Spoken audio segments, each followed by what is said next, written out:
I am preaching this message to somebody today who is tempted to quit on something God called you to do. And I understand how people love to take a sermon and put their initials on it for whatever they want it to mean. Trust me, I've seen it happen over and over and over again. So you haven't smoked in 3 weeks, but then I preached on don't quit, and you go get a pack right after I preach because the pastor said don't quit. I know how y'all are. Y'all are real shifty sometimes with these scriptures, real slippery sometimes with these scriptures, real manipulative sometimes with these scriptures. But please let us reason together at the mercy seat. I'm talking about quitting on what God called you to do. And the picture is of a man that God called to deliver a nation, but he was almost killed before he even had the opportunity to be called. And this helps me understand why some of the people who have the most significant purpose to accomplish for the kingdom of God go through the heaviest attacks at the formative stages of their life.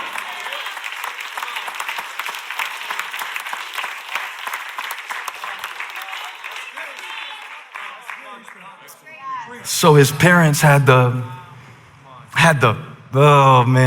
faith. It says they had faith. Everybody shout faith. Now I'm concerned in the church that we have confused childlike faith, which is what Jesus told us to have, with childish faith. And these Hebrew believers, remember, they were just babies.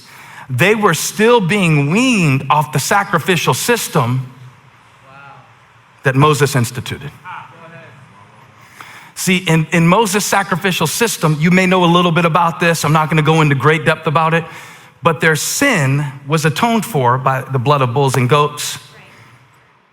Their sin was atoned for by the offering that was made by the high priest who had to do it every year. And so the theme of the book of Hebrews is that Jesus Christ is superior to the Mosaic covenant, to the Mosaic commandments, to the Mosaic customs. So we're looking at a group of believers who are learning a brand new way to do things. And in their embrace of Jesus Christ, in order to walk in this new way of life that Christ offers, it involves a letting go of what they have known. Now that they have a new identity, see, they're transitioning their identity from being justified by the law, which doesn't work. It doesn't work. You can't even keep the speed limit. Please don't look at me like you can keep the law. Be holy as he is holy. So the law was just designed to bring us to the place where we would know our need for grace and receive it. Right? So that you would quit trying to keep the commandments in your own strength so that you could receive the grace of God through the person of Jesus Christ. And this is the gospel, and it still works today. And you can be forgiven of your sin without a bull, without a goat, without a turtle dove. I don't need another high priest. I don't need somebody to change their mind about me. Whoever calls on the name of the Lord will be saved. You can be forgiven right now. Not 7 steps, not 3 classes, not 10 years of sobriety, but right now he can save you. Right now. And yet they are being tempted as God is birthing the church into the world to return to the thing that they were set free from. Okay, we talked about hidden significance. Let's talk about conflicted identities. It's when you're not used to the new way of doing things enough. So you return to what you knew, K-N-E-W. Because what is new in that moment is costing you. Is costing you. The example of Moses is a perfect illustration of maturing enough. Can I preach about maturity? It seems like every sermon people want to click on these days is, miracles. But what about maturity? What about maturity to know what to do with a miracle when God gives it to you so you don't mismanage it?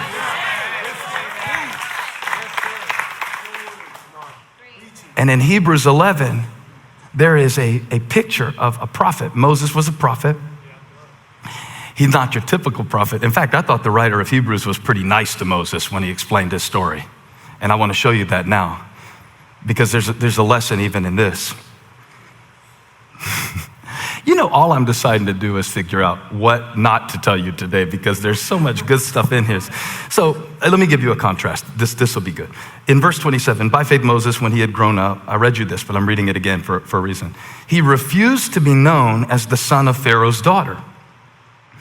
He chose to be mistreated along with the people of God rather than to enjoy the fleeting pleasures of sin. I can't stop there. 26. He regarded disgrace for the sake of Christ as of greater value than the treasures of Egypt, because he was looking ahead to his reward. Okay, this is a description or a picture of maturity. In Acts chapter 7, it tells us that Moses was 40 years old when he made the decision to be identified with God's children, not the Egyptians that were oppressing them. Now, there's a lot of great stuff in the backstory that won't make time to get into the message today about how his parents floated him down the Nile River in a basket. The same Nile River he would turn into blood 80 years later. He floated on to survive when he was a baby. And I thought about preaching faith to float, because sometimes you feel like you're floating between two things, waiting to see what it's going to be. And I thought about preaching that, but I have discipline, and I'm only going to preach one message today. And this message is about how one day Moses makes a decision to be identified not with the Egyptian who raised him, but with the parents that birthed him. This is not primarily a racial text. This is not primarily a nationalistic text. Conclusions could be drawn in those directions. But what's really happening here is about Moses choosing what he will be defined by. And I want you to realize in your life today that you have a decision about what you will be defined by. Even though his early life was defined by an assassination attempt, even through the trauma of floating through a basket. Some of us end up in therapy because our pampers were slightly too tight. This man was floating down a river in a basket coated with tar. And even though his life began with trauma, he made a decision in this moment that I will not be defined by something that I have become bigger than. And this is where the significance of the text is in the detail. It says, when he grew up. When he grew up. I wonder, are there some things that God is waiting for us to outgrow that we are praying for him to remove? And the challenge of Moses' life is, in order to become what he really was, he had to outgrow everything that he had ever known.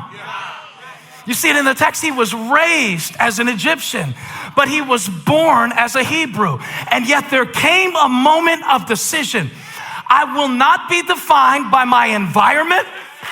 I will not be limited by my experience.